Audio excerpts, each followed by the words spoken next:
Welcome back. मैं Ravneet Tiwari, teacher trainer and motivational speaker, आप सभी का 24/7 के ऑफिशियल यूट्यूब चैनल पर स्वागत करता हूं। आज के इस सेशन में बच्चों, आज के इस वीडियो में मैंने एक सीरीज शुरू की है जहां पर हम आपको एएस क्वांट के बुक के क्वेश्चंस चैलेंज के रूप में दिया करेंगे।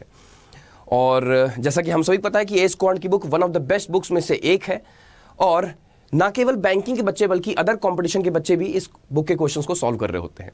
इससे बेनिफिट क्या मिलेगा आपको? नंबर 1, अगर आपको लगता है कि आपका फाउंडेशन काफ़ी स्ट्रांग है, आपका बेसिक्स बहुत अच्छा है, तो जो चैलेंजिंग क्वेश्चंस हम आपको देंगे उन्हें आप सॉल्व करिएगा, आपको पता चलेगा कि आपका लेवल क्या है।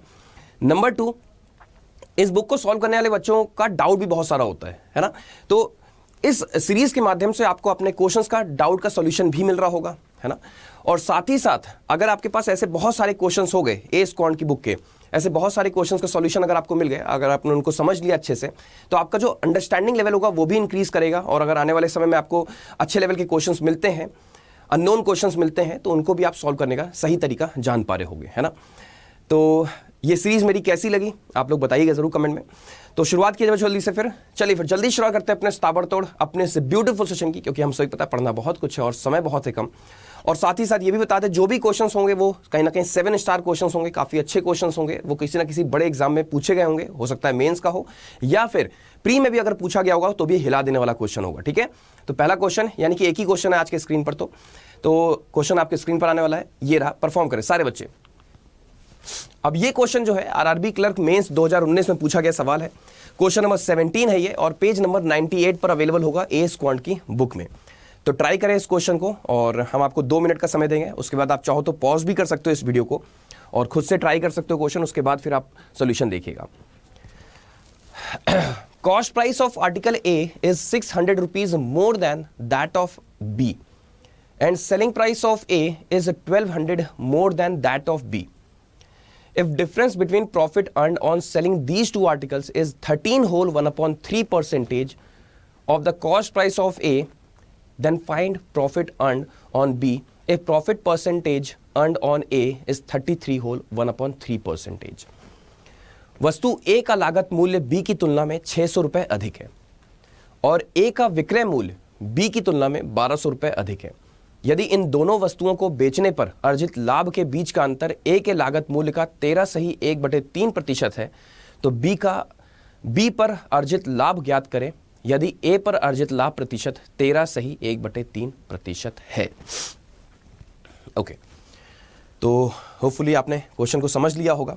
तो शुरू किया जाए बच्चों, जल्दी से फिर शुरू किया जाए। अच्छा क्वेश्चन है ना, चलिए देखते हैं कैसे करेंगे इस क्वेश्चन को, समझते हैं। सबसे पहले अगर आप ध्यान से देखोगे तो आपको एक यहां पर हिंट मिल रही है, that is profit percentage earned on A is 33 whole 1/3%, यानी कि ए को बेचने पर, आर्टिकल ए को सेल करने पर 33 होल 1/3% का हमको प्रॉफिट हो रहा है। अच्छी बात है। यहां पर हम ए के बारे में चीजें लिखेंगे और यहां पर हम बी के बारे में चीजें लिख रहे होंगे, ठीक है। तो ए का हम सीपी यहां पर मेंशन कर देंगे, ए का हम सेलिंग प्राइस यहां पर मेंशन कर देंगे और ए का प्रॉफिट यहां पर हम मेंशन कर देंगे, ठीक है। ध्यान से देखिए, 33 होल 1/3% का प्रॉफिट हो रहा है ए को सेल करने पर। 33 होल 1/3% का मतलब होता है 1/3, क्योंकि प्रॉफिट है बेटा, ये है ना, ये बेटा प्रॉफिट है, तो इसका मतलब प्लस 1/3 हमने इसको कर दिया। प्रॉफिट होता किस पर है? सीपी पर होता है। दैट मीन्स कि नीचे वाला हिस्सा सीपी हो गया और ऊपर वाला प्रॉफिट हो गया, यानी कि 3 रुपए की वस्तु को आप 1 रुपए बढ़ा करके बेच रहे हो, यही मतलब तो हुआ ना। देखो, 3 रुपए की वस्तु को आप 1 रुपए बढ़ा करके बेच रहे हो, ठीक है। यानी कि सीपी हमको मिल गया, सीपी कितना है 3, और प्रॉफिट कितने का हो रहा है 1 रुपए का। 3 रुपए की वस्तु को आप 1 रुपए बढ़ा करके बेच रहे हो, यानी कि बेच कितने में रहे हो? हमने सर 4 रेशियो में हम बेच रहे हैं, कोई इशू नहीं है। अब देखो, ये रेशियोज हैं, ये रियल वैल्यूज नहीं होती हैं, है ना। 1/3 जो है वो रेशियोज का फॉर्म होता है, ठीक है। इसका मतलब अगर हम सीपी की बात करें तो सीपी हो गया 3 रेशियो में, सेलिंग प्राइस हो गया हमारा 4 रेशियो में, और प्रॉफिट कितना हो रहा है हमारा 1 रेशियो में, ठीक है। ये हमें ए के बारे में सारी चीजें हमको मिल गई। अब यहां पर देखो बी के साथ कनेक्ट करने की कोशिश की गई है। क्वेश्चन में क्या बोला गया है? Cost price of article A is 600 more than that of B. Article A का जो कॉस्ट प्राइस है वो 600 रुपए अधिक है बी से। आर्टिकल ए का जो कॉस्ट प्राइस है वो बी से 600 रुपए अधिक है। इसका मतलब हम ये कह सकते हैं कि बी का कॉस्ट प्राइस ए से 600 रुपए कम है। बोलो, बी का कॉस्ट प्राइस ए से 600 रुपए कम है, बिल्कुल कह सकते हैं।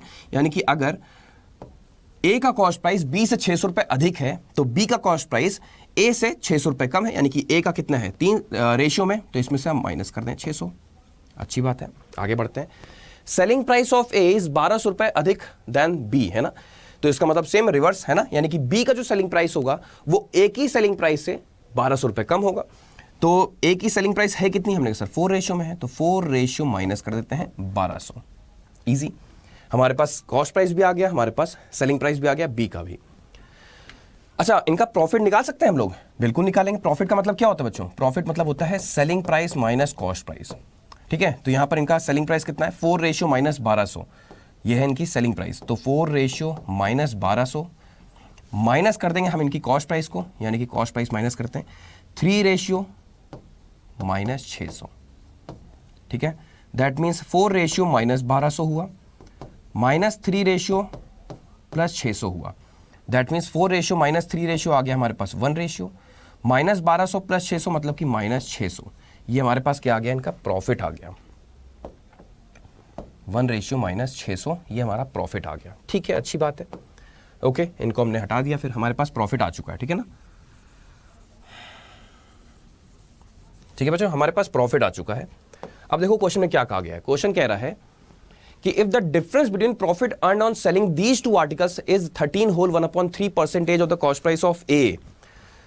अब जो स्टेटमेंट बोल रहा है सिर्फ उसको नोट करते चलो। क्वेश्चन ने क्या बोला है, if difference between profit earn on selling these two articles, यानी कि दोनों जो प्रॉफिट, दोनों आर्टिकल्स को बेचने के बाद जो प्रॉफिट का डिफरेंस है, दोनों आर्टिकल्स को बेचने पर जो प्रॉफिट हो रहा है उसका डिफरेंस, डिफरेंस किन दो आर्टिकल्स के बीच का, उनके प्रॉफिट के बीच का डिफरेंस, राइट। तो हमें यहां पर देखना है इन दोनों के बीच का डिफरेंस की बात हो रही है, तो इन दोनों के बीच का डिफरेंस है कितना बच्चों, दोनों के प्रॉफिट का डिफरेंस कितना आ रहा है, देखो 1 रेशियो माइनस 600, तो इनके बीच का डिफरेंस कितना है, 1 रेशियो माइनस 1 रेशियो प्लस 600, है ना, माइनस अंदर जाएगा तो प्लस हो जाएगा। इनके बीच का डिफरेंस कितना आ रहा है, इनके बीच का जो डिफरेंस है वो 600 आ रहा है। बोलो, इनके बीच का जो डिफरेंस देखो, 1 रेशियो कैंसिल आउट हो जाएगा, माइनस माइनस प्लस हो जाएगा, यानी कि डिफरेंस जो आ गया वो 600 आ गया।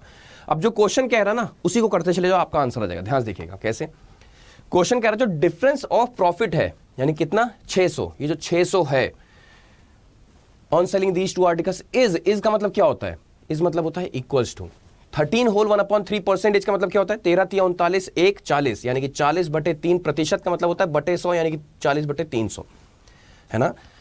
13 × 39 प्लस 1 यानी कि 40, 40/3% का मतलब होता है बटे 100, यानी कि 40/300। आगे लगा हुआ है कितना, देखो 13 से 1/3% ऑफ का मतलब क्या होता है मल्टीप्लीकेशन, जो बोल रहा है वो करते चले जाओ।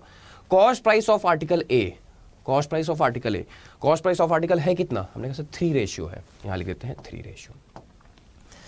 मेरे ख्याल से किसी बच्चे को इतने हिस्से में कोई ऑब्जेक्शन नहीं होगा, है ना। जो क्वेश्चन कह रहा था हमने वही किया है सर। देखो डिफरेंस कितना 600, आगे लिखा है इज मतलब हो गया इक्वल्स टू 13 से 1/3% का मतलब हो गया 40/300। आगे लगा था ऑफ मतलब हो गया मल्टीप्लाई। कॉस्ट प्राइस ऑफ ए यानी कि 3 रेशियो। सॉल्व कर लेते हैं, आपको 1 रेशियो वैल्यू निकालनी है सबसे पहले तो, ठीक है। 0 ने 0 को मार दिया, 3 रेशियो यानी कि 1 रेशियो, यहां से 10 आ गया आपका, ठीक है। 4 से इसको कट कर देते हैं, कितना आ जाएगा 150 आ जाएगा।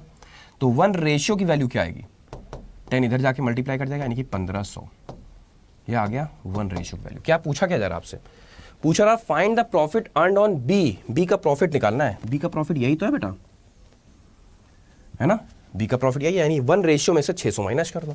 1 रेशियो की वैल्यू है 1500, तो बी का प्रॉफिट यानी कि 1 रेशियो में से 600 माइनस कर दो, यानी कि 1500 में से 600 माइनस कर दो, यानी कि 900 आपका राइट आंसर। तो कितने बच्चों का 900 आंसर आया था। बहुत आसान है, इसको लेंदी मत समझना है सर ये तो बहुत डिफिकल्ट है, तो बहुत लंबा है, इसे एक्सप्लेन करने में टाइम लगा। हो सकता है इसका कोई और भी अप्रोच वर्क कर रही हो, नो डाउट, है ना। अप्रोचेस तो बहुत सारी हो सकती हैं इस क्वेश्चन को सॉल्व करने की, बट हम ये सोच के करा रहे हैं जो बच्चा पहली बार देख रहा है वो भी आसानी से समझ सके, क्योंकि एकदम से हम अगर कोई आपको शॉर्टकट अप्रोच दे देंगे तो फिर कहीं ना कहीं डिफिकल्ट हो जाएगी। ये राइट अप्रोच है, जो बच्चे फ्रेशर होंगे, जो बिगिनर होंगे और जो कहीं ना कहीं पढ़ चुके होंगे पहले से, उनके लिए भी ये काफ़ी अंडरस्टैंडिंग होगा, है ना। तो कैसा लगा ये क्वेश्चन, कितने बच्चे कर पाए, कमेंट में आंसर आप लोग जरूर बताइएगा कि आप लोगों ने क्वेश्चन को क्रैक कर दिया था। और जो बच्चे नहीं कर पाए जेन्युइनली बताएंगे जरूर कि हाँ सर मेरे से नहीं हो पाया था, ठीक है। तो ऐसे बहुत सारे क्वेश्चंस हम लोग आप रेगुलर बेसिस पे किया करेंगे। आगे बढ़ते हैं, तो बच्चों बता दें हम आपको बैंक महापैक के अंदर बहुत सारी ई बुक्स मिल जाती हैं, बहुत सारे मॉक पेपर्स मिल जाते हैं। तो मैं रिकमेंड हमेशा एक ही बात करता हूँ कि बैंक महापैक आप लोग रख लो अपने पास, जिसमें कि सारी बुक्स अवेलेबल होंगी, सारे लाइव क्लासेस अवेलेबल होंगे। तो बैंक महापैक का अगर पार्ट बनोगे तो उसमें बुक जो किट है यानी कि ए स्क्वाड की जो बुक है वो भी आप तक पहुंच जाएगी। तो इनरोल कर सकते हो बैंक महापैक में, कोड आपको मालूम ही है ना, Y392। आगे अगर हम बात करें बुक्स की, तो ए स्क्वाड बुक वाकई बहुत प्रीमियम बुक है। हर एक बच्चे के पास A squad, S reasoning, S English की बुक होनी चाहिए। ये सेट ऑफ बुक्स है, इसको आप मंगा सकते हो घर पे। इससे बेहतर है कि आप बैंक सुप्रीम बुक्स का पैक मंगा लो, जहां पर 8 बुक्स का कलेक्शन होगा। एस की तीनों बुकें होंगी, साथ में डिस्क्रिप्टिव डीआई कंप्रीहेंशन की बुक होगी, है ना। 8 बुक्स का कंप्लीट सेट होगा, प्रिंटेड बुक्स होंगी, घर पे पहुंच जाएंगी, इंग्लिश और हिंदी दोनों में अवेलेबल है।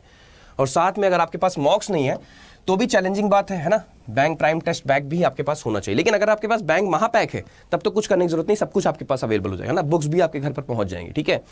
हाँ, तो लेकिन अगर आपके पास बैंक महापैक आप इनरोल नहीं करना चाहते हो, सिर्फ बुक्स को आप ऑर्डर करना चाहते हो, तो ये है और मॉक्स भी फिर आपके पास होना ही चाहिए, ठीक है ना। तो मॉक्स हो, बुक्स हो, ई बुक्स हो, इसमें आपको इनरोल करना, तो कोड क्या रहेगा बेटा, Y392S। अब अगर आज की बात करें तो डीबी चल रही है, डबल वैलिडिटी, तो आप लोग इसमें भी आप लोग इनरोल कर सकते हो, ठीक है, डायरेक्टली बैंक महापैक में। डबल वैलिडिटी का मतलब समझी रहोगे ना, 6 मंथ का लोगे 6 मंथ एक्स्ट्रा, 12 मंथ का लोगे तो 12 मंथ एक्स्ट्रा मिल जाएगा। चलो फिर सेशन को हम यहीं पर क्लोज करते हैं। वीडियो अगर अच्छा लगा तो लाइक जरूर कर देना, इस वीडियो के लिंक के अपने सभी दोस्तों के साथ शेयर कर देना। चैनल पर सब्सक्राइब करना बिल्कुल ना भूले, कमेंट करके आउट ऑफ 5 स्टार रेट कर सकते हैं, भर भर के तारीफ कर सकते हैं। मिलते हैं आपसे सुबह 6 बजे, तब तक आप पढ़ते रहे, मुस्कुराते रहे, देखते रहे, सीखते रहे। Adda 24/7 के ऑफिशियल यूट्यूब चैनल के साथ और अपने पेड बैच के साथ। थैंक यू सो मच, जय हिंद।